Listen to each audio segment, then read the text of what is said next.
तो मेरा एटीट्यूड ऐसा है कि मुझे लगता है कि मार्केट गिर जाएगा ना, तो गिरा रहेगा तो नहीं, हमारा मार्केट गिर जाएगा, वापस ऊपर आ जाएगा। गिरा हुआ मार्केट नहीं है हमारा, गिर सकता है लेकिन वापस ऊपर आ जाता है। So that is where we focus on. मतलब मुझे मालूम है कि गिर गया तो ठीक, कोई बात नहीं, हमको तो लगाना है, पैसे हैं तो लगा दो, नहीं है तो बैठ जाओ। बचपन में गाय पे निबंध लिखने के लिए नहीं आता था, 5 नंबर का क्वेश्चन है, 5 वाक्य लिखो, पूरे 5 नंबर मिल जाएंगे। सेम थॉट प्रोसेस आपको करनी, कोई भी आईपीओ में पैसा लगाना, उससे पहले उस कंपनी के बारे में 5 लाइनें लिखो, कमाती क्या है, प्रॉफिट में है कि नहीं है, बिजनेस आपको समझता है कि नहीं है, कॉम्पिटिटर्स कौन है, ग्रोथ स्टोरी है कि नहीं है। अगर ज्यादातर लोग इसी स्ट्रेटेजी को यूज करके बाय करने लगेंगे तो एंटी एल्गो जो है सर, उसकी एकदम से उसका एक्टिव हो जाएगा। और वो क्या करेगा कि पहले बाय सिग्नल जनरेट करेगा, software will automatically buy, and then उसका स्टॉप लॉस ट्रिगर कराएगा विद अ हेवी सेलिंग। मैं ये कहूँगा सुमित, आपने आम बेचे, आपने ऊपर बड़े अच्छे आम रखे, नीचे आपने सड़े हुए आम बेचे और रख दिए और आपने वो प्रोडक्ट बेच दिया। लोगों ने वो कार्टन खोला और उन्होंने कहा अरे ऊपर तो बड़े अच्छे आम है और नीचे आपने है। This is exactly what is subprime was. तो फिर सबप्राइम हुआ क्यों? सर एग्रीकल्चर, यस और नो। आप डिप्लोमेटिक आंसर मत दीजिए। मैं मेरी ओपिनियन रख रहा हूँ, डिप्लोमेटिक आंसर नहीं दे रहा हूँ। Agriculture is till today one of the primary source of income for a lot of population. हम पर कैपिटा इनकम निकाल रहे हैं sir. Sir I am talking about rich farmers. बात तो सुनिए। This video is made for educational purposes only and are not meant for financial advice. Viewers are recommended to consult registered financial and investment advisors before making any investment. We disclaim all liability for any loss or damage as a result of any investment that you may consider. We do not promote any finance or investment related courses or products through this channel.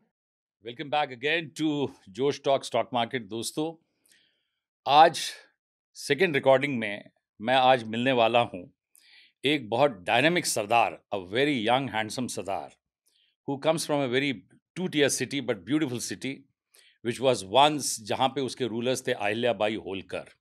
और जब मैं इनका नाम लेता हूँ अहिल्याबाई होलकर्स का और Holkar family का, तो एकदम bell start ringing that it has to be Indore.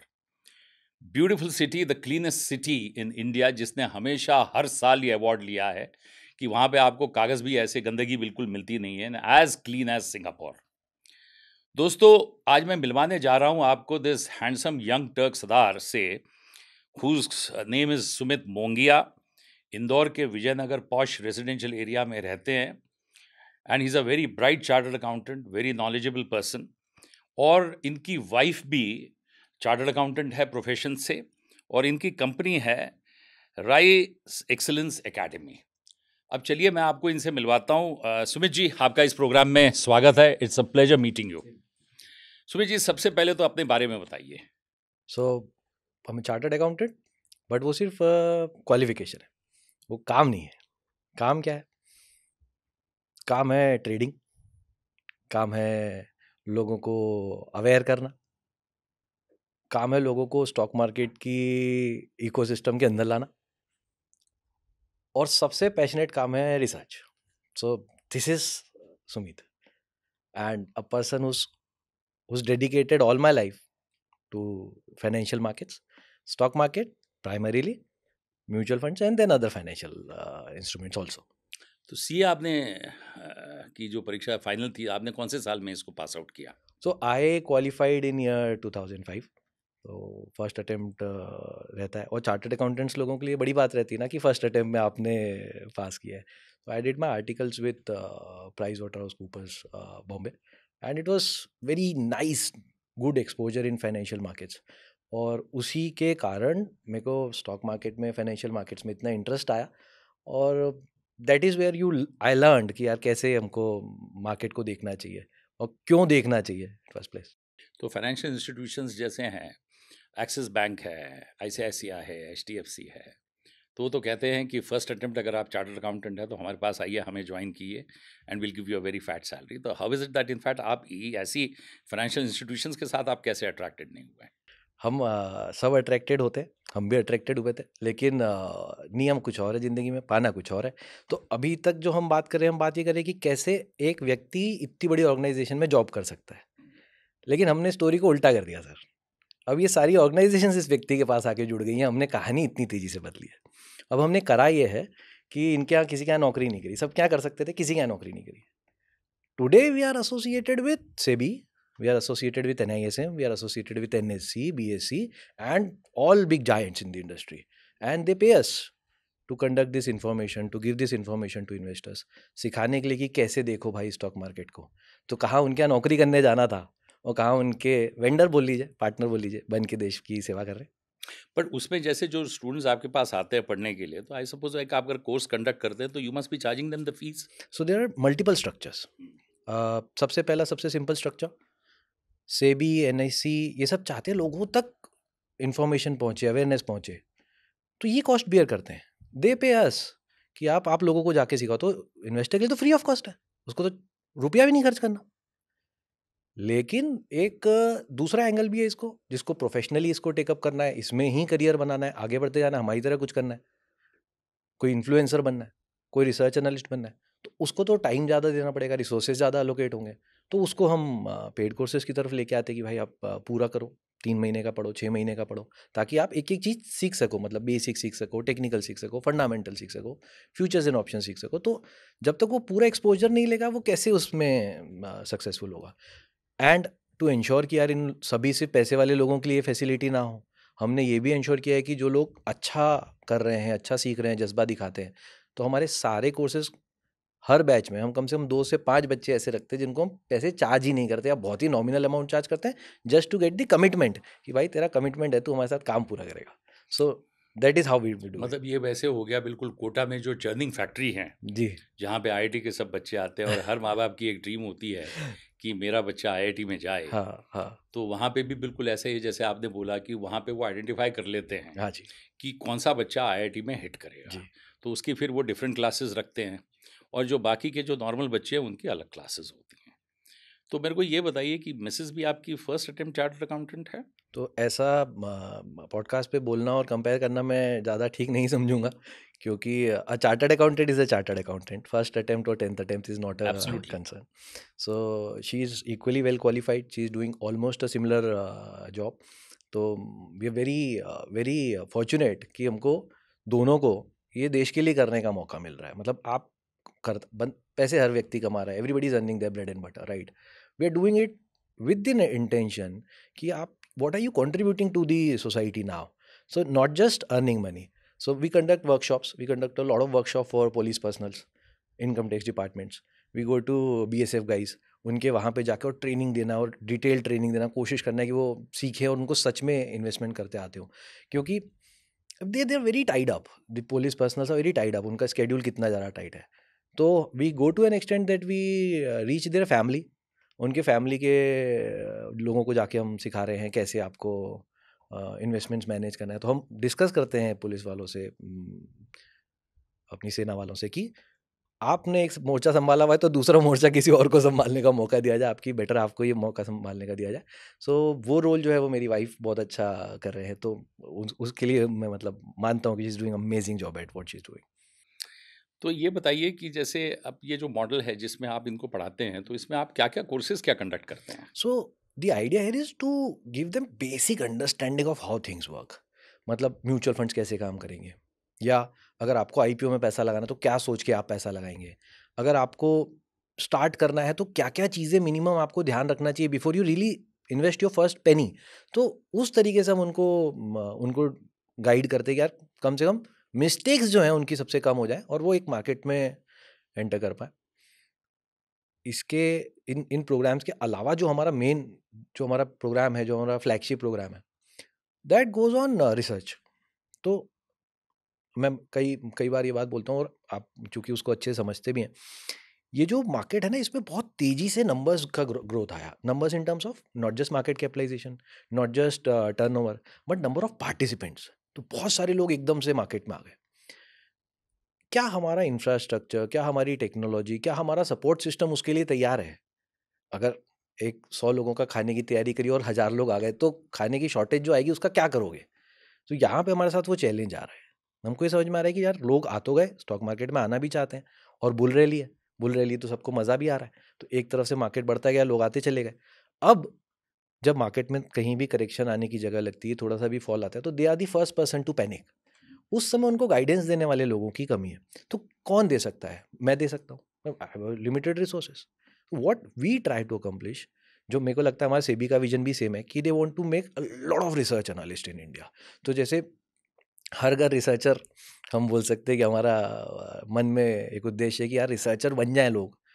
And आपने नोट किया सर, अभी हाउसवाइफ्स का, फीमेल्स का जो है परसेंटेज काफ़ी ड्रास्टिकली इम्प्रूव हुआ। हम सोचते हैं कि अगर ये फीमेल जो है वो रिसर्च की तरफ सोचने लगे तो कितना बड़ा सपोर्ट सिस्टम खड़ा हो सकता है हमारे देश के ट्रेडिंग इकोसिस्टम के लिए, जो पूरी स्टोरी को चेंज कर देगा। क्यों? क्योंकि females are absolutely phenomenal when it comes to managing finances. पैसा बचाना जानती हैं, कमाना जान गई तो कहानी पूरी सेट हो जाएगी। So that is where we want to focus on and we want to put in best of our efforts here. वो तो एक कहानी है ना सुमित, कि हस्बैंड जब अपनी सैलरी ला के वाइफ को देता है और उसको जब वो घर के खर्चे करती है तो जो सेविंग्स करती है वो बैंक अकाउंट में नहीं डालती है, वो आटे में डब्बे के इसमें रखेगी, चावल में अंदर डाल के रखेगी, और जब इमरजेंसी आती है तो पट से आती है और वो कहती है चलो ये कैश लेके जाओ। किसी बच्चों को फीस पे करनी है तो ऐसा नहीं है कि हस्बैंड, अब आई मीन अब तो एटीएम्स आ गए हैं, लेकिन उस ज़माने में जब एटीएम्स नहीं थे तो इट वाज ये भी एक एटीएम ही था जी। वाइफ का कि वाइफ अच्छा पैसे ATM। चाहिए, मैं उसमें से आटे से निकालती हूँ, हम्म, चावल में से निकालती हूँ, हम्म, गेहूं में से। हम्म। तो वो एक मेरे ख्याल से एक उनके डीएनए में ही है कि I mean that is how the वो इंस्टेंट सेविंग्स इस प्रकार की करते सर हैं। सर एक अब सॉरी क्या please. You were saying? So what I felt is, आपने एकदम ऐसा एग्जांपल लिया सर जिसको मैं मेरे वर्कशॉप्स में कई बार ले चुका हूँ, और मैं ऐसा एग्जांपल इस तरह से लेना चाहता हूँ कि मेरे जो दादी जी थे, उनका पैसा रखने की जगह क्या थी? उनका पैसा रखने की जगह थी वो आटे का डब्बा, गेहूं का डब्बा। मेरी मदर ने कभी नहीं रखे। मेरी मदर ने पैसे कहाँ रखे? मेरी मदर ने एफडी करा ली। Where is my wife investing? So my wife is not investing in FDs any more. वो क्या कर रही हैं? बोली यार म्यूचुअल फंड दिला दो। So that trend of investments is changing in India. आप देखेंगे हमारा कासा बैलेंस जो है, बैंकों का कासा बैलेंस है, it's going on the lowest till since some time, right? And mutual fund की एसआईपी जो है वो कंटिन्यूसली नए रिकॉर्ड्स बना रही है। सो अभी 25,000 करोड़ की एसआईपी पे हम पहुंच गए, और कासा बैलेंस मतलब करंट अकाउंट, सेविंग अकाउंट में पैसे ही नहीं छोड़ रहे लोग। So that trend is shifting from a saving based economy to a investment based economy. और वो शिफ्ट जो है ना सर, ये मुझे लगता है ये इंडिया के लिए फर्स्ट और लास्ट टाइम है। ऐसा क्यों बोलता हूँ मैं? जैसे कोई बच्चा बड़ा होता है तो उसकी एक बार आवाज़ भारी होती है सर, एडोलेंस आती है जब उसको, तो ऐसे सोचते हैं कि हम एक बाईपास निकलने वाला, हमारे एक एरिया में हमने आइडेंटिफाई कर लिया कि यहाँ से बाईपास निकलने वाला है। उस एरिया में कैसे उसके तुरंत रेट बढ़ जाएंगे अगर आप पहले से खरीद लेंगे तो। That is a very good opportunity where you invest, right? Bypass निकलने के बाद भी लगा सकते हैं पैसा, भाव तो तब भी बढ़ेंगे, लेकिन निकलने से पहले अगर आपने लगा दिया तो मजा है। मेरे को ऐसा लगता है, और आप अपनी इनपुट दीजिएगा प्लीज, कि ये जो शिफ्ट हो रहा है हमारे ट्रेंड में सेविंग्स से इन्वेस्टमेंट में कन्वर्ट होने में, ये अभी हो रहा है। और इसके कारण से ये जो पोर आ रहा है, जो तेजी से पैसा आ रहा है हमारे देश में मार्केट के अंदर, इसके कारण से ये ग्रोथ जो स्टोरी है ये यहाँ से बन के आ रही है। और अभी जितने लोग उसका बेनिफिट ले लेंगे उनको सबसे ज़्यादा फायदा मिलेगा। एक बार हम एक डेवलप्ड इकोनॉमी हो गए, उसके बाद शायद इतनी ग्रोथ की स्टोरी हमको वापस इतनी तेजी से देखने के लिए ना मिले।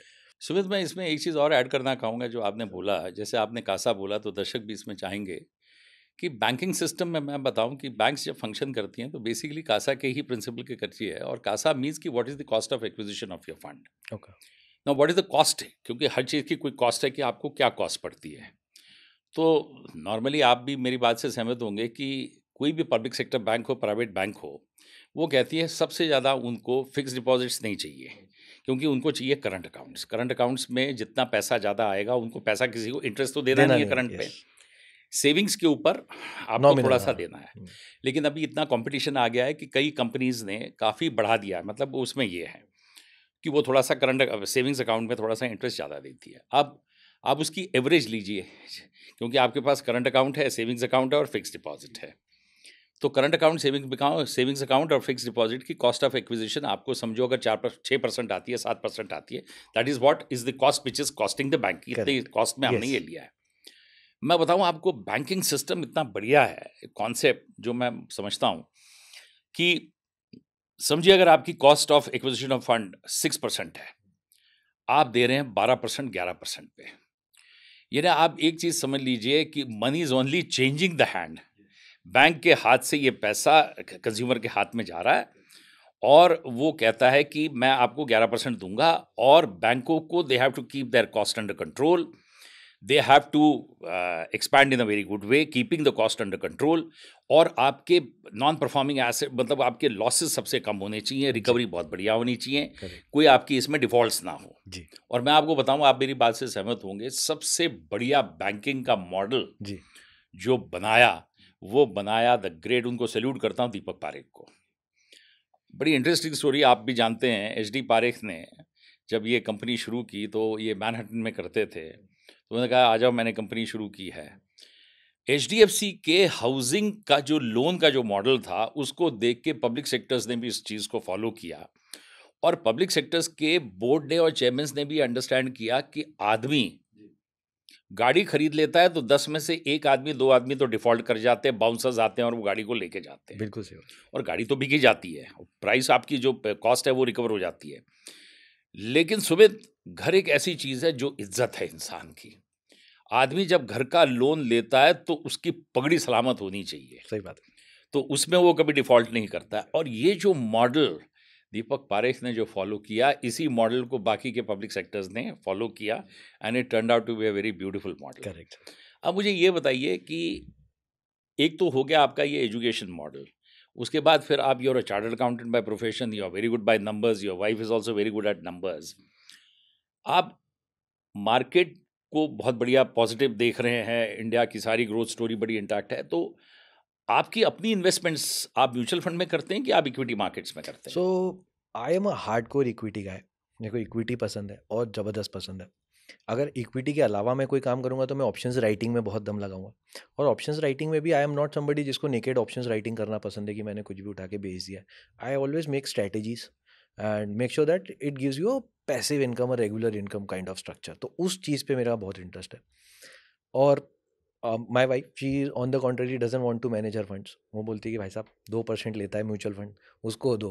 अपने को ज़्यादा रिस्क लेनी तो स्मॉल कैप ले लो, कम रिस्क लेनी तो इंडेक्स फंड ले लो, लेकिन म्यूचुअल फंड को दो, सुमित मोंगिया को मत दो क्योंकि वो ज़्यादा रिस्क ले लेगा, right. So I believe that I have the risk taking ability which comes with of course a stable source of income and your risk attitude.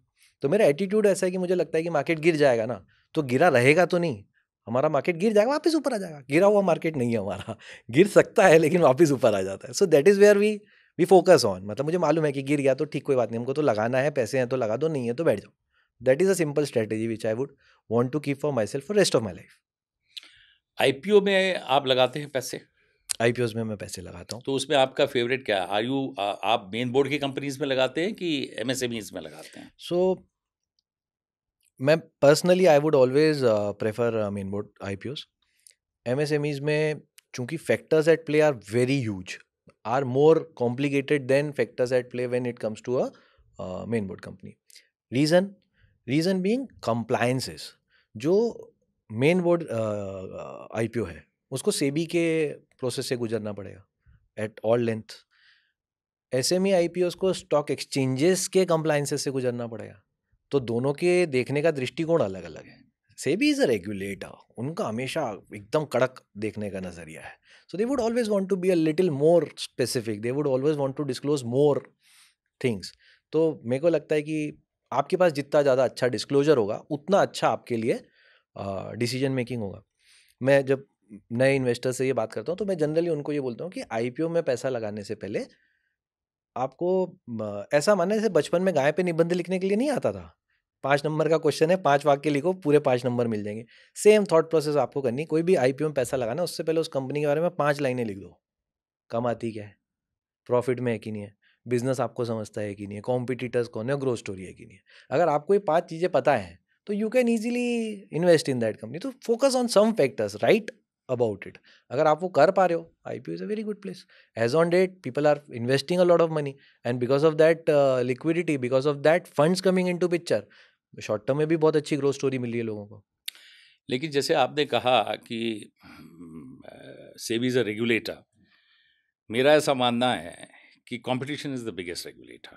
जी, अगर कंपटीशन है तो consumer will be benefited the maximum because he will get the best quality goods.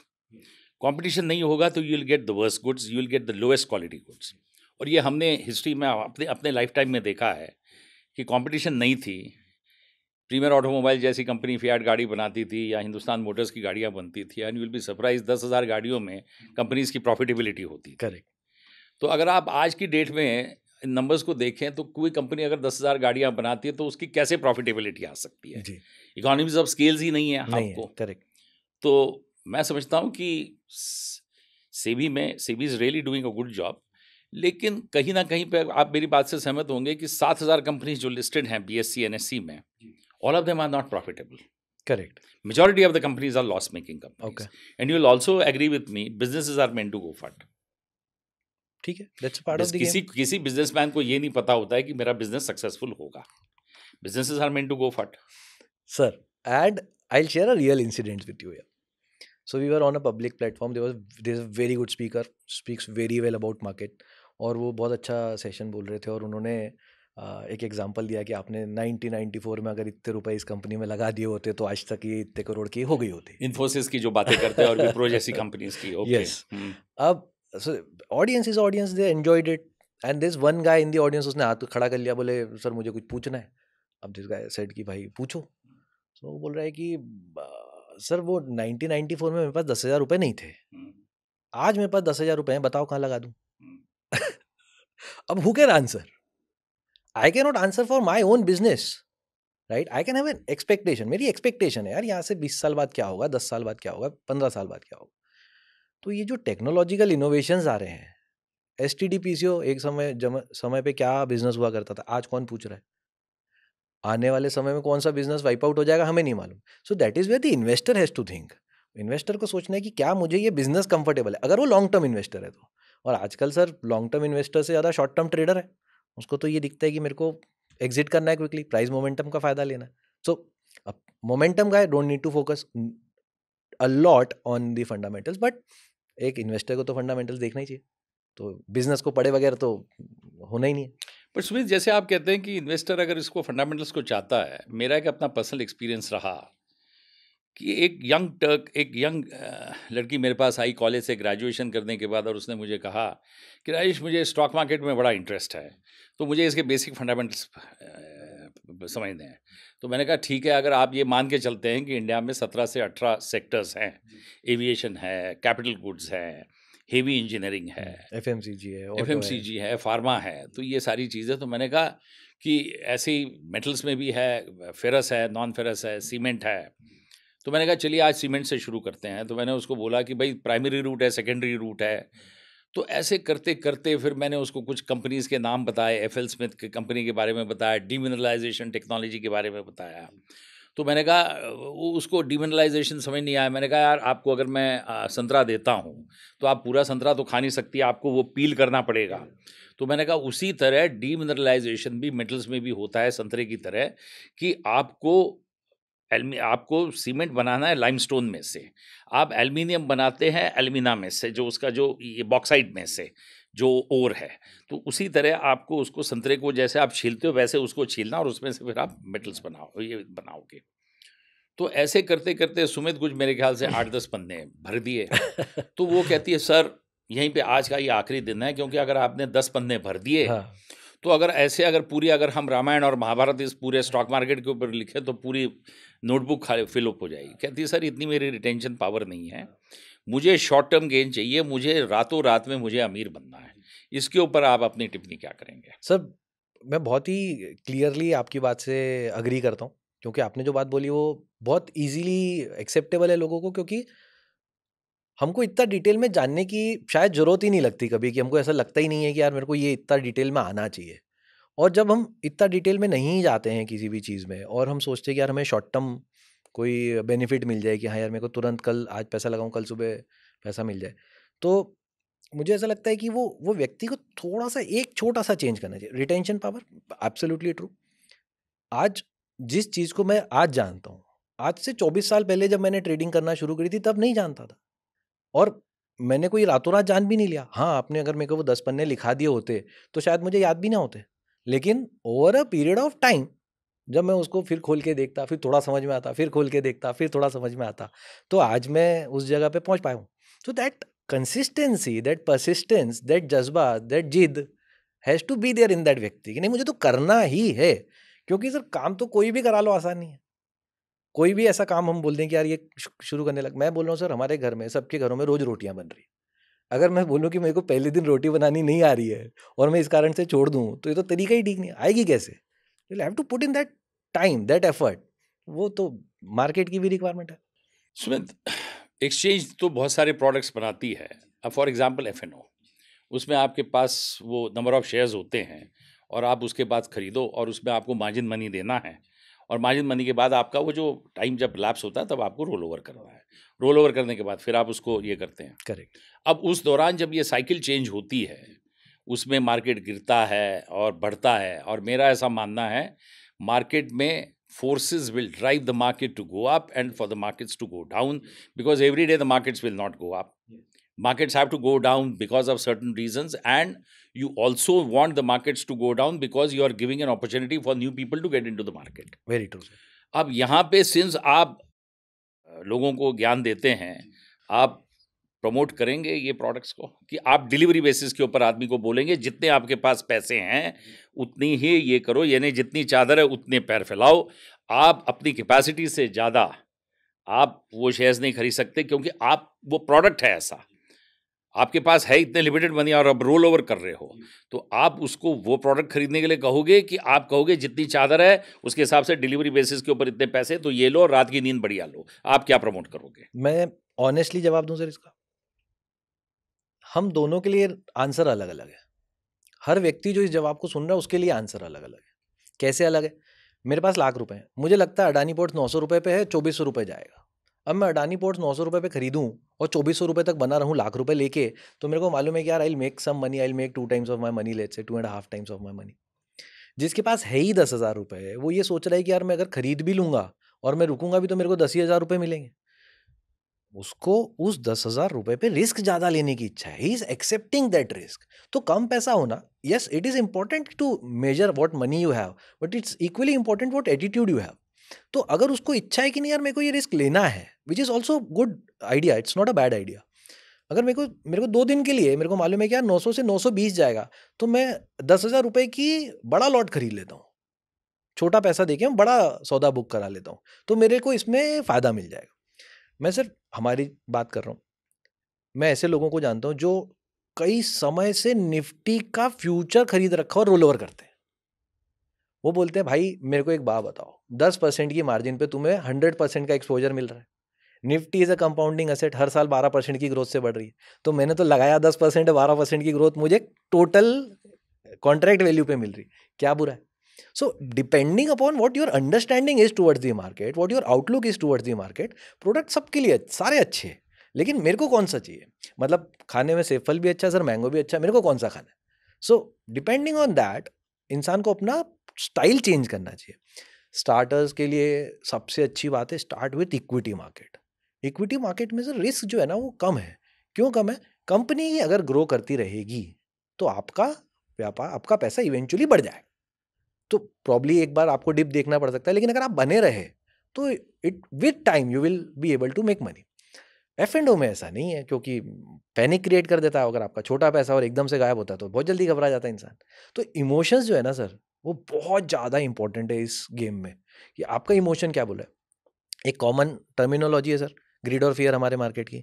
मैं grid word को ना sir थोड़ा सा कम पसंद करता हूँ, क्योंकि वो थोड़ा सा नेगेटिव जैसा लगता है लोगों को। मैं इसको सर एक दूसरे वर्ड से मिलाता हूँ आपको, उसका नाम है एक्साइटमेंट। अब इंसान एक्साइटेड है, एक्साइटमेंट कितनी बड़ी चीज़ है सर। मेरे को आपसे मिलने का एक्साइटमेंट है यार, सर से मिलेंगे बात करेंगे, तो एक्साइटमेंट कितनी बड़ी चीज़ है। उस एक्साइटमेंट में मुझे रात में नींद नहीं आई, मुझे लगा यार चलो सर से मिलेंगे सुबह। So that excitement makes you take that trade, excitement makes you give that कि हाँ यार नहीं इसमें तो पैसा मिल जाएगा। तो जैसे ही उसके दिमाग में वो कहानी आई, उसने वो ट्रेड जंप कर लिया। अब इस समय बस उसको इतना याद आ जाए मैं कौन हूँ, मेरी जेब क्या अलाउ करती है, इतना समझ में आ जाए तो काम हो जाएगा सर उसका। बट एक्साइटमेंट के ऊपर तो सुमित आप मेरी बात से सहमत होंगे कि एक्साइटमेंट के बेसिस के ऊपर तो आदमी ये रिस्क नहीं ले सकता। तो ओवरऑल आप ये मेरी बात से सहमत होंगे कि आप भी उसको यही बोलोगे कि जितनी चादर है उतने ही पैर फैलाओ। हाँ, for a beginner absolutely yes, without doubts, for a beginner absolutely yes. SEBI ने ये जो कई ऐसे प्रोडक्ट्स निकले हैं, जैसे एल्गो ट्रेडिंग है, एल्गो ट्रेडिंग के ऊपर कुछ अपना दर्शकों को ज्ञान दीजिए। तो सर आजकल दर्शक हम लोगों से ज़्यादा ही जान रहे हैं अल्गो ट्रेडिंग के बारे में by the way. So algo trading is what, it's an automated trading, जहाँ पे वो ये बोल रहा है कि एक सॉफ्टवेयर है, वो सॉफ्टवेयर आपके लिए इमोशनलेस डिसीजन लेने की कैपेसिटी रखता है, और ये इमोशनलेस डिसीजन हम आपको इस सॉफ्टवेयर के थ्रू दे देंगे। बट ये half part of the game है सर। ये जो स्टोरी यहाँ तक आई है ना, ये आधी स्टोरी आई है। इसके बेसिस पे अगर आप डिसीजन ले रहे हो तो आप गलत डिसीजन ले रहे हो। क्यों? क्योंकि आपने पता ही नहीं आपको स्ट्रेटेजी कौन सी लगा रहा है वो। कोई लॉजिक तो होगा सॉफ्टवेयर के मन में, कभी तो उठेगी क्या पैरामीटर्स उसने फुलफिल किए तो उसको ट्रेड मिला। तो पहले तो इन्वेस्टर को वहां जाना चाहिए। सेकंड, इस सिस्टम में जो सिस्टम आपको ये व्यक्ति ऑफर कर रहा है उसके पास मैनुअल इंटरवेंशन की कितनी पावर है वो चेक करना चाहिए। क्योंकि मैंने तो बोल दिया सर सिस्टम कर रहा है, पीछे से सौदा मैंने ही डाल दिया था, आप कैसे करोगे आप? That is one another risk. Third is that currently the regulations are still in the process of development. तो मतलब क्योंकि इंडस्ट्री नई है, कॉन्सेप्ट नया है, तो रेगुलेशंस भी आ रहे हैं अलग अलग जगह पे, जहाँ पे लूप होल्स मिलते हैं सेबी को, वो अपनी तरफ से टाइट करते चले जा रहे हैं। और यस आई एम होपफुल कि आने वाले समय में एल्गो इंडस्ट्री जो है वो अच्छा आइडिया बनेगी। Mutual funds have already adopted, mutual funds already quant funds के रूप में हमको ये चीज़ देने लगे। आज की डेट में जितने भी म्यूचुअल फंड्स है जो अल्गो बेस्ड इन्वेस्टमेंट्स करा रहे हैं, so they are working on a semi automatic basis. मतलब सॉफ्टवेयर शेयर्स निकाल के देता है और फंड मैनेजर ओके और नॉट ओके कर रहा है कि this is a good investment और नॉट गुड इन्वेस्टमेंट। तो अगर हम वहाँ तक भी पहुँच गए हैं तो गोइंग फॉरवर्ड आई बिलीव कि टेक्नोलॉजी तो आएगी ही। And if you look at the western countries, वहाँ पे है तो अल्गो तो कहीं जाना नहीं है, रहना तो है। और इन्वेस्टर्स को उसको जितना ज़्यादा जान सके जानना चाहिए, goes without saying. Do you feel algo trading में, जैसे आपने म्यूचुअल फंड्स का बताया है, किसी का नाम ना लेते हुए, आपको लगता है इसमें कार्टेलाइजेशन है?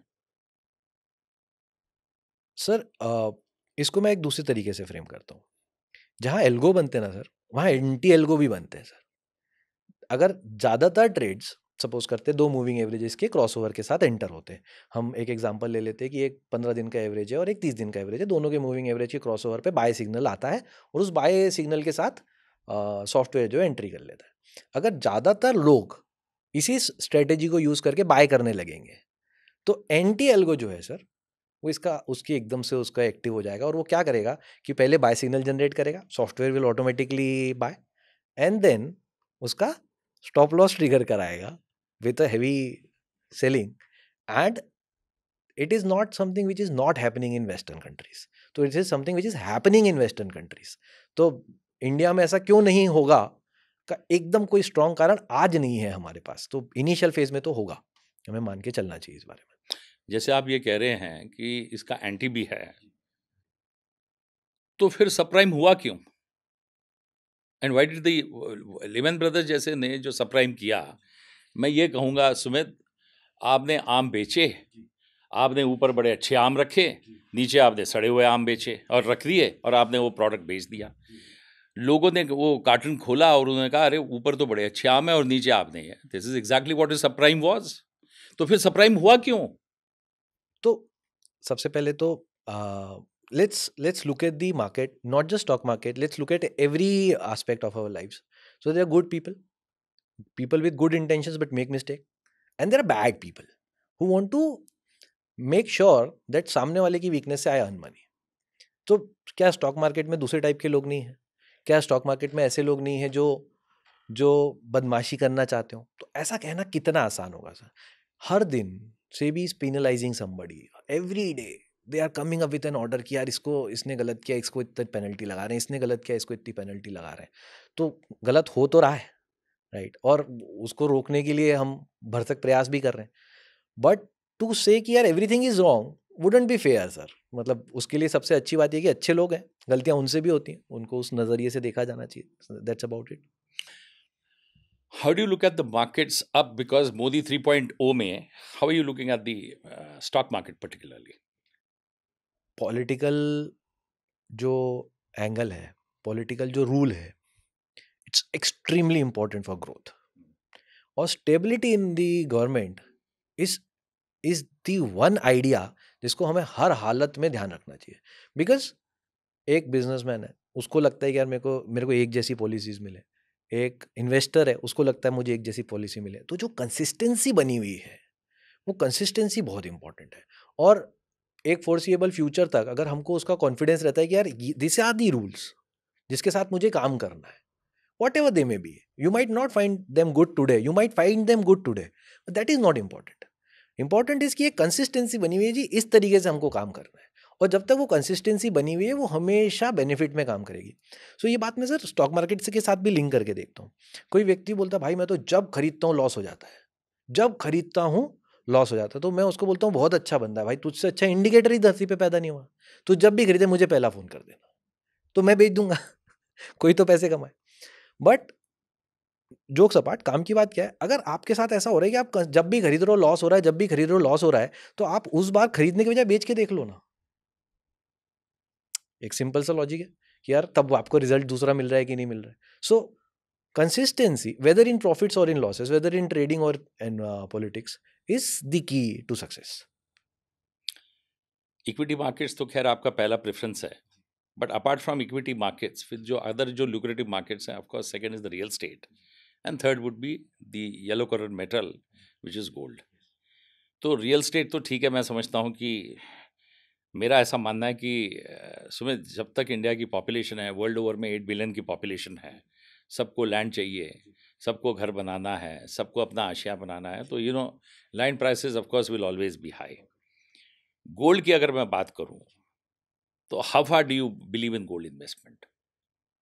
So gold is yes something in India you would always find growing. मतलब अभी सर बीच में क्या हुआ, 6% ड्यूटी हटा दी गवर्नमेंट ने। जैसे ही गवर्नमेंट ने ड्यूटी हटा दी and the gold prices came down by 6%। And so we are active traders sir. मैं गोल्ड में नहीं कर पाता हूँ क्योंकि उसका टाइमिंग थोड़ा लंबा है। तो जो लोग करते हैं उन्होंने बोला अरे सर 6% गिर गया, अब क्या करना है, 6% गिर गया, अब क्या करना है। So we don't advise, but there are friends who ask you for something, right, कि मैं इस ट्रेड में हूँ, अब मुझे क्या करना है, what is the reason for fall. मतलब भाई कस्टम ड्यूटी हटी, गिरना ही था, अब क्या, व्हाट इज नेक्स्ट। मतलब सर हिंदुस्तान है, जनता को ये नहीं समझना 6% ड्यूटी घटी इसलिए गोल्ड सस्ता, उसको तो ये समझना गोल्ड सस्ता है। अगर आप देखेंगे सर तो टाइटन का शेयर उस दिन 20% भागा है। क्यों भागा है? हर गोल्ड कंपनी के शेयर उस दिन भागे, क्यों? क्योंकि हम as Indians are attracted towards that yellow metal. Sentimental value जुड़ गई सर, इमोशनल वैल्यू जुड़ गई। मैं शादियों में हम देखते हैं, शादियों में इंसान को वो चाहिए ही चाहिए, गोल्ड चाहिए ही चाहिए। तो जहाँ से भी उसका फ्लो आया, पैसे का फ्लो किसी एक पर्टिकुलर असेट में आया, उसके प्राइसेस बढ़ने, and that is what happened. हालांकि because of this EV and solar panels, silver is now becoming more attractive an option for investment compare to gold, but that is investment. अब घर जाके wife को तो नहीं बोल सकते सर कि गोल्ड का वो मत पहन ज्वेलरी और सिल्वर की पहन ले। So but don't you feel Sumit कि आपने जैसे गोल्ड का बताया, मुझे याद है अमेरिका में they used to have a gold standard which they abolished it. Ultimately the whole world also realise and the American also realise कि उस जमाने में गोल्ड वो फोर्ट नॉक्स में रखते थे। जी बिल्कुल तो फोर्ट नॉक्स की सिक्योरिटी ऐसी होती थी, वो कहते थे एक चींटी भी अंदर नहीं जा सकती। Correct. And ultimately the whole world and the American realise कि गोल्ड स्टैंडर्ड को निकालो, because gold is only got an intrinsic value. You cannot use gold in the process of production, तो इट इज एब्सोल्युटली यूजलेस। और आपका, मेरा ऐसा मानना है कि इंडिया में आज 75,000 रुपये का भाव है। हाँ आप मानोगे नहीं, जब मैं दिल्ली आता हूँ साउथ एक्सटेंशन की मार्केट में, अब आज की डेट में मैंने एक हिसाब लगाया, Sumit will not believe it, part 1 part 2 की मार्केट में कम से कम 40 ज्वेलरी की शॉप्स हैं। And that means at 75,000 rupees people are buying gold, and we are one of the biggest consumers of gold. We are one of the biggest consumers of gold, but India is not able to fix the gold price in the international market. मतलब अपनी इसमें हमारी बड़ी bad position है। जी, और silver का जो आपने बताया, I am sure in fact you will agree with me कि मैं किसी का नाम नहीं लेना चाहूँगा, बट वो जब सिल्वर को कोई पूछता नहीं था सुमित, 10,000 रुपये किलो के भाव से बिकता था, और सडनली उसकी प्राइस कुछ 25,000 और 30,000 रुपये हो गई थी। तो एक आदमी जो मार्केट से रिलेटेड था, उसने एक ऐसा सेमिनार लिया, इन्वेस्टर मीट जिसे बोलते हैं, और उसने कहा कि आप सिल्वर खरीदना शुरू करो, गोल्ड नहीं लो, आप सिल्वर ले लो, 30,000 रुपये का भाव है, ये लाख रुपए पे हो जाएगा। उसने एक ऐसा अपना एजम्पशन दिया, और assumption has to be based on Some अगर backing. आपको एजम्पशंस दे रहे हो, आप उन्होंने एक थ्योरी प्रोपाउंड की, थ्योरी तो परफेक्ट थी, लेकिन जो एजम्पशन लिया वो रॉन्ग था। और मेजॉरिटी ऑफ द केसेस में थ्योरी करेक्ट होती है बट एजम्पशंस गो रॉन्ग। बिल्कुल ठीक है। आप यूल बी सरप्राइज, मैंने उनकी जब पूछा, मैंने कहा यार आप ये जो रीज़न दे रहे हो, तो उन्होंने रीज़न बड़ा अच्छा दिया कि वो ये कह रहे थे कि कंप्यूटर्स में भी सिल्वर यूज़ होता है। मैंने कहा माय डियर फ्रेंड, कंप्यूटर्स में जो सिल्वर यूज़ होता है इलेक्ट्रॉनिक आइटम्स में, बड़ा स्मॉल होता है, उसका वेट हार्डली ग्राम्स में होता है, तो that can not generate such a huge demand कि the price will reach to 1 lakh rupee a KG. But आप ये देखिए कि जिस प्रपोर्शन में अभी 50,000 रुपीज गोल्ड था, today is almost at 75,000, whether it is 22 carat और 24 carats, and I am sure in fact silver is also almost at 80,000 rupees a KG. ये कहाँ पे रुकेगा? कहीं नहीं सर। मतलब इसको मैं एक दूसरी स्टोरी शेयर करता हूँ सर। बीच में एकदम गोल्ड के प्राइसेस गिर गए and I was that time at Singapore. तो सिंगापुर में एक गोल्ड प्राइसेस गिर गए, मेरे लिए तो बड़ा इवेंट है गोल्ड प्राइसेस गिरना, मतलब जितना खरीदना है अच्छा मौका है भाई, पैसा है लगा दो। सो आई सेड कि चलो यार देखते हैं क्या है। So entire Singapore there are a lot of shops, कहीं पे भीड़ नहीं। जैसे ही आप इंडियन सेगमेंट में जाओगे, the shops are rushed with buyers. तो क्यों है ऐसा? क्योंकि we as Indians have a lot of emotional value, attached a lot of emotional value to gold. मतलब अगर हम किसी के घर के बुरा बोलना हो कि उसके घर की स्थिति खराब है, तो हम कैसे बोलते हैं? उसकी ज्वेलरी बिक गई, उसको ज्वेलरी गिरवी रखनी पड़ी। सो yes, it is true that the gold today is not buying you anything. It's not a cash cow. It's not generating wealth for you. But so is your house.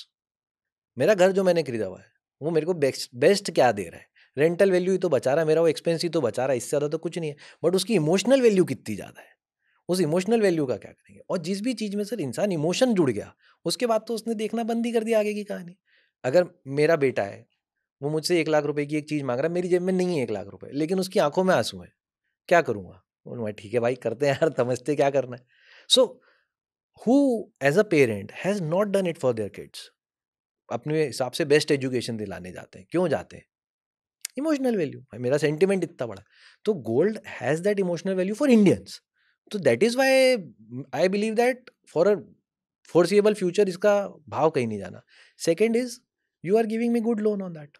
अगर मुझे आज पैसे की जरूरत है, मैं आपके पास रख दूंगा, आप पैसा दोगे ना मेरे को? As far as banks are considering it as an asset, why would I not consider it as an asset? But Sumit, the other question which goes apart from this, जो आपने बड़ा वैलिड पॉइंट बोला कि अगर आप बैंक के पास जाते हैं, whether they are private banks और पब्लिक सेक्टर बैंक्स, गोल्ड तो प्लेज हो जाता है उसके ऊपर, वो दे आर सिक्योरिंग देमसेल्व्स, 70% ही आपको उसका देते हैं, Finance देते एंड दे उसमें भी वो कुशन रखते हैं ऑलमोस्ट 30% का, thinking that the prices go down, तो मतलब बैंक ने वो कुशन रखा है। लेकिन आज तक कभी गोल्ड में ऐसा नहीं हुआ है। अगर if you look at the index of the gold, हमेशा banks have been making very super profit, कभी भी इसमें नहीं रहा, उनको जी। कोई लॉस नहीं हुआ है। जी। My question to you is कि फाइनेंशियल इंस्टीट्यूशंस में people like you have never gone and told the banks कि भाई अगर येलो मेटल अगर इतना इंपॉर्टेंट है, तो even silver prices have also gone up from 10,000, पर सिल्वर प्लेज नहीं करती है बैंक। तो इसके ऊपर कभी आपने अपने वो नहीं दिए, ज्ञान नहीं दिया बैंकों को कि भाई इसके ऊपर भी प्लेजिंग किया करो? सर मैं ना गुड ईएमआई बैड ईएमआई पे विश्वास रखता हूँ, मैं गुड इंटरेस्ट बैड इंटरेस्ट पे विश्वास रखता हूँ। जैसे आपने एक बहुत अच्छी बात बोली कि यार बैंकों को एक बहुत अच्छा मॉडल मिला हुआ है, वो घर पे फाइनेंस करता है। और उसके पीछे सबसे अच्छी बात आप नोट करेंगे तो वो क्या करता है, वो बहुत सस्ता फाइनेंस करता है सर। वहीं जब आप गोल्ड प्लेज करते हैं, वहीं जब आप पर्सनल लोन लेने जाते हैं, तो उसका फाइनेंस का रेट जो है वो एकदम से बढ़ जाता है। So you as a consumer should identify कि बैंक के लिए कौन सा गुड लोन है, बैंक के लिए कौन सा बैड लोन है, उसमें रिस्क उसकी कितनी ज़्यादा है। अब सर सिल्वर की बाय नेचर जो प्रोडक्ट है, हम लोग सर जो ज्वेलरी रखने जा रहे हैं लोन में बैंक के पास, वो हम चेन रखते हैं, हार रखते हैं। गोल्ड कॉइन तो ले जाके रख नहीं रहे, बार तो ले जाके रख नहीं रहे। सिल्वर में 50% कट जाता है सर वैल्यू, जैसे ही आप उसको गलाने जाते हो। तो वैल्यू बची ही क्या देने के लिए? अगर 1 लाख रुपए की सिल्वर लेके गया, तो 50,000 की वैल्यू तो जिस दिन बैंक को गलानी पड़ेगी उस दिन खत्म। उसके बाद बचा गया 50,000 की वैल्यू पे आप बोलोगे कि शायद 70% लोन देना है, तो 1 लाख रुपए की सिल्वर दूंगा, 35,000 रुपए घर लेके जाऊंगा। आइडिया सूट नहीं, नहीं बट करता Sumit, sir. In fact that logic जो आप बता रहे हो कि उसमें जो कटिंग होता है 30% तो वो प्रॉब्लली इवन गोल्ड में भी होता है कि if you go to a goldsmith and give him the ornaments pledge करने के लिए, जी तो वो उसमें कटौती करता है, because that is what the margins के ऊपर ये जो जितने भी गोल्डस्मिथ है they make huge margins on yes, it. The making charges. हाँ, वो नहीं, मेकिंग चार्जेस की बात नहीं कर रहा हूँ मैं, ये कह रहा हूँ कि अगर आप प्लेज करते हैं और उसके आप उसको बोलते हैं कि उसके मुझे पैसे दो इसके अगेंस्ट, तो वो 30% काटेगा पूरे गोल्ड ऑर्नामेंट्स के ऊपर। लेकिन अगर आप उसके पास बिस्किट लेके जाते हो, गोल्ड का बिस्किट, तो उसमें सबसे मिनिमम कटिंग होती है। करेक्ट। उसी तरह मेरे ख्याल से सिल्वर में भी होगा कि अगर आप सिल्वर का अगर ब्रिक या बिस्किट लेके जाते हैं तो उसमें मिनिमम होगा, और इसमें यूटेंसिल्स के फॉर्म में हो तो उसमें ज़्यादा कटिंग होती है। Banks don't lend money silver के ऊपर तो लेंडिंग ही नहीं नहीं, है। बिस्किट्स और बार्स के ऊपर banks don't lend money, they lend only on jewellery because there is an emotional attachment involve, तो they understand it as a emotional game again. तो अगेन सर, अगर आप किसी सिल्वर ज्वेलरी शॉप पे utensil को गलवाने जाएंगे तो 50% स्टैंडर्ड है, वो मान के ही चलता है कि इतना पैसा ही मिलेगा वापस। और अब 22 कैरेट गोल्ड ABIS मार्क है, तो गोल्ड को उतनी परेशानी नहीं हो रही है। The major loss that you incur is the making charges loss. Future demand को लोग जो प्रेजेंट डिमांड में लेके आ रहे हैं, और आप तो इस मार्केट के साथ जुड़े हुए हैं, do you support to this idea कि फ्यूचर डिमांड को आप प्रेजेंट में लेके आ रहे हैं? इसका एग्जांपल ये है कि जैसे मैं एक मिडिल क्लास फैमिली हूँ, मेरे पास आज पैसे नहीं है वॉशिंग मशीन खरीदने के लिए, तो मैं आज से अपनी सेविंग शुरू करता हूँ। जी सेविंग्स करने के बाद जब मेरे पास पूरे पैसे आ जाते हो तो मैं वॉशिंग मशीन खरीदता हूँ। लेकिन ईजी EMIs का मतलब ये हुआ कि मेरी अगर कैपेसिटी नहीं है फिर भी मैं स्कूटर खरीदता हूँ, गाड़ी खरीदता हूँ, और मैं EMI पे ला रहा हूँ। Practically every product is on EMI today. आजकल तो मैंने देखा है एप्पल का फ़ोन भी EMI पे मिलता है। जी आंसर बड़ा सिंपल है कि आप फ्यूचर की डिमांड को प्रेजेंट में लेके आ रहे हैं, बराबर है? जी। तो उसके बाद who is going to face the music जो नेक्स्ट आएगा, उसमें उसमें आप क्या कहना चाहेंगे? Yes, so you are right in saying this कि जब एक इंसान अपनी कैपेसिटी के बाहर जाके कोई चीज़ खरीद रहा है और वो चीज़ की प्रॉब्ली उसको नीड नहीं है, और उसके कारण से वो एक खर्चा अपने सर पे या EMI बांध लेता है, या अब सर जीरो इंटरेस्ट वाले प्रोडक्ट्स भी हैं, right? So he is still doing something जो उसका फाइनेंशियल लॉजिक उसको नहीं सूट करता है। एक ऐसी चीज़ जो उसको शायद अगर लॉजिकल होता है, अगर उससे सिर्फ पूरे पैसे मांगे जाते तो वो करता, तो वो नहीं करता। बट सर इसी लॉजिक से चलते हैं। So let's suppose I am driving a car, अब ये 25 लाख की गाड़ी है।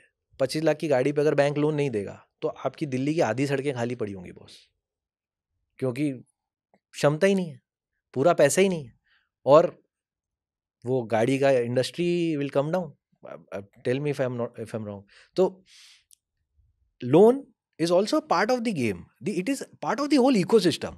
हम किसी एक चीज को बुरा बोल के दूसरी चीज को सही कैसे बोल सकते हैं? अभी सर एक एक एक बड़ी नॉर्मल परेशानी है सर, देखा जाए तो इन्फ्लुएंसर्स हम देखते हैं सोशल मीडिया पे। सोशल मीडिया के इन्फ्लुएंसर्स ऐसे हैं जो कई बार ऐसी चीज़ बोल जाते हैं कि यार आप हमसे 2 लाख रुपए पे 20 लाख कमा लोगे, और it's something which I don't believe is really possible as a whatever experience I have, but वो बोल जाते हैं। उसके कारण से एक बच्चा जिसके पास 2 लाख रुपए भी नहीं है, 20,000 रुपए, उसने सोचा यार उसके 2 लाख के 20 लाख हुए, मेरे 20,000 के 2 लाख तो हो जाएंगे मेरे लिए, तो वो भी काफ़ी है। उसके कारण से वो बच्चा इंडस्ट्री में आ गया, which is a bad thing, undoubtedly true. उसको ये सोच के नहीं आना चाहिए था। लेकिन अगर उसको कोई दूसरा वीडियो मिल जाता है जिसको वो देख के स्टडी करके बोलता है कि नहीं यार ये थोड़ी और रैशनल बात लग रही है, तो वो इकोसिस्टम का हिस्सा बनने के बाद सीख सकता है। सो इट इज़ बैड कि उसको कोई फॉल्स प्रॉमिस कर रहा है, वो एक गलत एक्सपेक्टेशंस के साथ आ रहा है, बट इट इज़ गुड कि वो अंदर आ रहा है। तो मेरा ऐसा मानना है कि जब एक इकोसिस्टम बनता है ना सर, तो सब तरह के लोग इसमें घुसते हैं, और बुरे लोग भी कई बार अच्छा काम कर जाते हैं। सुमित, मेरा क्वेश्चन आपका है, क्योंकि आप एक एजुकेशन भी करते हैं, you're a chartered accountant by profession. My question to you is, I am not talking about the marginal farmers, I am talking about the rich farmers of India. Yes. Should agriculture income be taxed to rich farmers?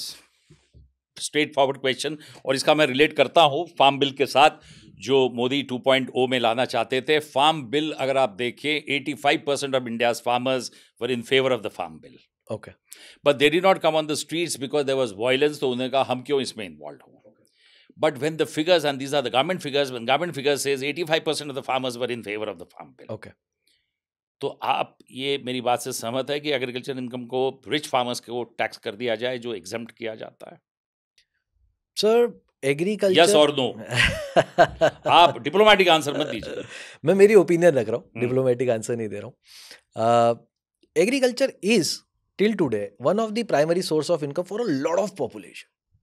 हम per capita income निकाल रहे हैं sir. Sir I am talking about rich farmers. मेरी बात तो सुनिए, मैं बोल रहा हूँ हम पर कैपिटा इनकम निकाल रहे हैं। हम पर कैपिटा इनकम में देख रहे हैं दिस इज अ बेस।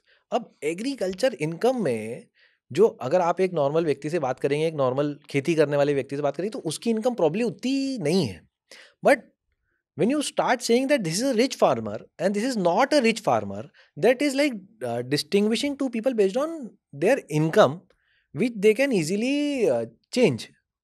क्योंकि मेरे को प्रॉपर्टी का कुछ कागज इधर उधर करना है, मुझे कुछ सब लीज ऑफर करना है, and they can create, it can create a lot of problems in terms of taxation या एडमिनिस्ट्रेशन पर्सपेक्टिव।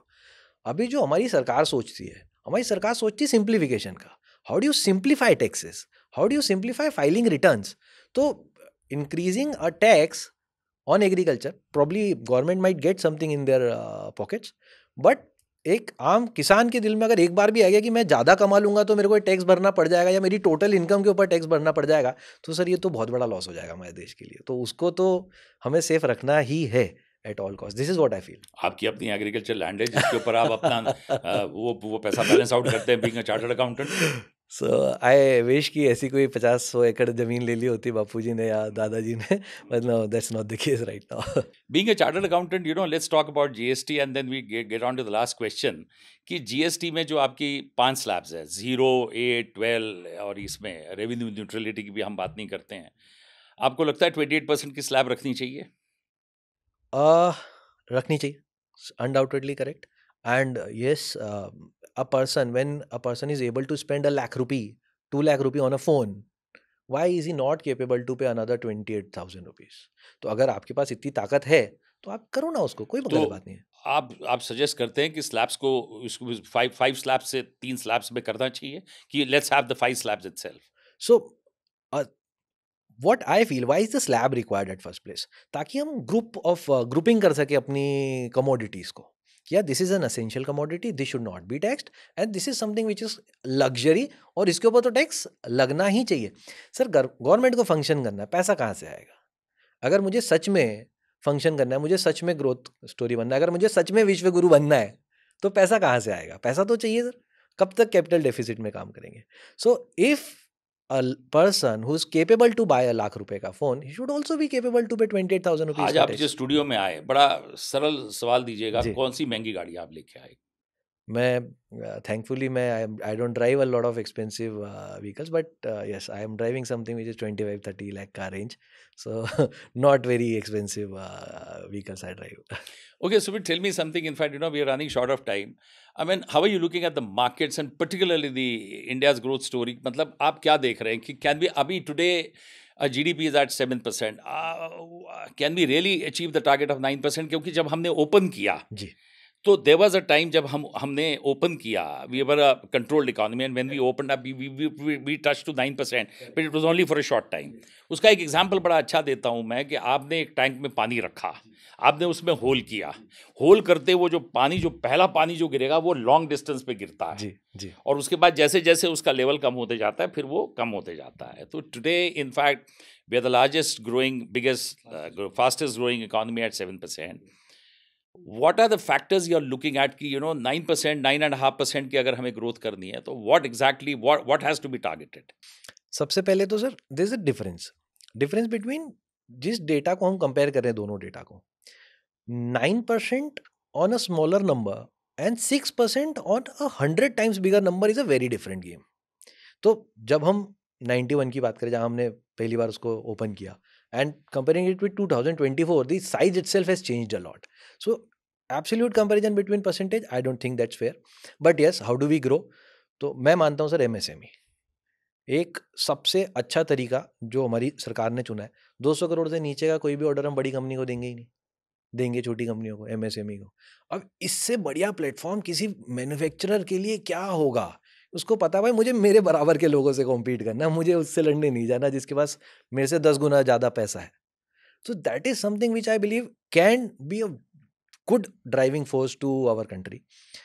ये जो SMEs के IPO आना शुरू हुए sir, they are able to raise funds from public एक ऐसा रिसोर्स जो आज से कुछ साल पहले पॉसिबल नहीं था। तो वो चीज़ें जब एक इन्वेस्टर के रूप में मैं पैसा बना सकता हूँ, एक बिजनेसमैन के रूप में वो पैसा बना सकता है, टैक्सेशन के रूप में कंट्री पैसा बना सकती है, तो किसका नुकसान है?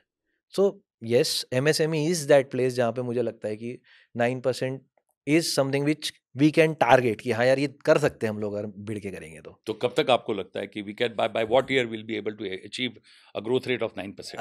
नहीं, that is something which I am not in the right person to comment on. And yes, I am somebody who believes कि we are in the right direction of growth. Speed is not something which I am too inclined to comment on. कभी भी किसी भी case में अगर मैं मेरा investment भी कर रहा हूँ तो मैं स्पीड के ऊपर कमेंट करने के बजाय डायरेक्शन के ऊपर कमेंट करना ज़्यादा ठीक समझता हूँ। Same applies for a beginner sir. अगर एक बिगनर है उसको स्टॉक मार्केट में इन्वेस्टमेंट करना, उसका डायरेक्शन सही होना चाहिए, स्पीड तो ऊपर वाले ने जब चाह बढ़ जाएगी। So any stroke of luck, Covid can change the entire structure for the economy. So why not? So just keep doing in the right direction and you will be successful a day. Sumit, second last and the last question, in fact, I'll target, now we are almost at the fag end of the program. 18 public sector banks, 6 subsidiaries of State Bank of India, you're combining it, you're consolidating it. आपको लगता है this action of the government, of course, has been the correct action? Consolidating banks, sir? मतलब आप 18 banks को consolidate कर रहे हैं and you are looking at fewer larger banks. And no, you're just consolidating the 18 banks, उनको कम करके आप हाँ, उसको 6-7 बड़े बैंक में मर्ज convert करके कर आप देंगे। उनको let's say 4 बैंक्स रखते हैं। तो what is your idea about this? So one मेरा एक सर बहुत एक सिंपल असेसमेंट रहा है जिंदगी में। मैं कभी भी अपने से ऊपर वाले व्यक्ति को गलत नहीं बोलता हूँ। उसका कारण है सर, क्या हुआ, मेरा विजन जो है, सपोज मेरा विजन इतना है और उसका विजन इतना है, तो मैं मेरे विजन से उसको जज कर रहा हूँ, which is probably incorrect, right? He might have a better vision than me, right? So that is where I'll start my conversation from. Second, मुझे ऐसा लगता है सर कि बैंकिंग इंडस्ट्री इज समथिंग जिसको अब एक नई जिंदगी की जरूरत है। हम जरूर बात करें banks are profitable, but look at the balance sheet in detail, आपको दिखेगा ट्रेजरी इनकम कितना इंपॉर्टेंट रोल प्ले कर रहा है। अगर वो बैंक अपने इन्वेस्टमेंट्स को ठीक से मैनेज नहीं करेगा तो वो लॉस मेकिंग बैंक हो सकता है। तो it is somewhere there a lot of innovation is needed. हम इग्नोर करते हैं सर, लेकिन क्रिप्टो मतलब bitcoin is becoming a little bit of challenge अभी से। क्यों? People are willing to transact in bitcoin. वो अगर वो जाता है तो बैंकिंग की एक इनकम नेट इंटरेस्ट मार्जिन तो है ही है, लेकिन दूसरी इनकम जो उसकी ट्रांजैक्शन बेस्ड इनकम है उसका क्या होगा? सो banking industry itself needs a lot of boost, यार कुछ ऐसा मिल जाए जिससे उसका प्रॉफिट मार्जिन एकदम से ग्रो हो जाए। So this is something which I believe is need of the day. Plus sir सरकार को ये लोन माफ करने हैं, हमको ये कम भाव पे इंश्योरेंस ऑफर करना है, ये अगर पब्लिक सेक्टर बैंक नहीं होंगे तो कैसे ऑफर होगा? So we need them to the core of our economy. मतलब होना ही चाहिए, वो वाली बात है। और उसको जितना ताकतवर बना देंगे सर उतनी अपनी growth story. you believe, you are a hardcore believer in equity markets. SKS Microfinance को आप कैसे रेट करते हैं, and what is your view on microfinance?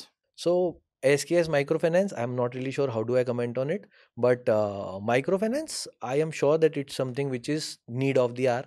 और जिस चीज़ का सर डिमांड होता है, आपने स्टार्ट ही इस बात से करा कि कंपटीशन इज द गेम।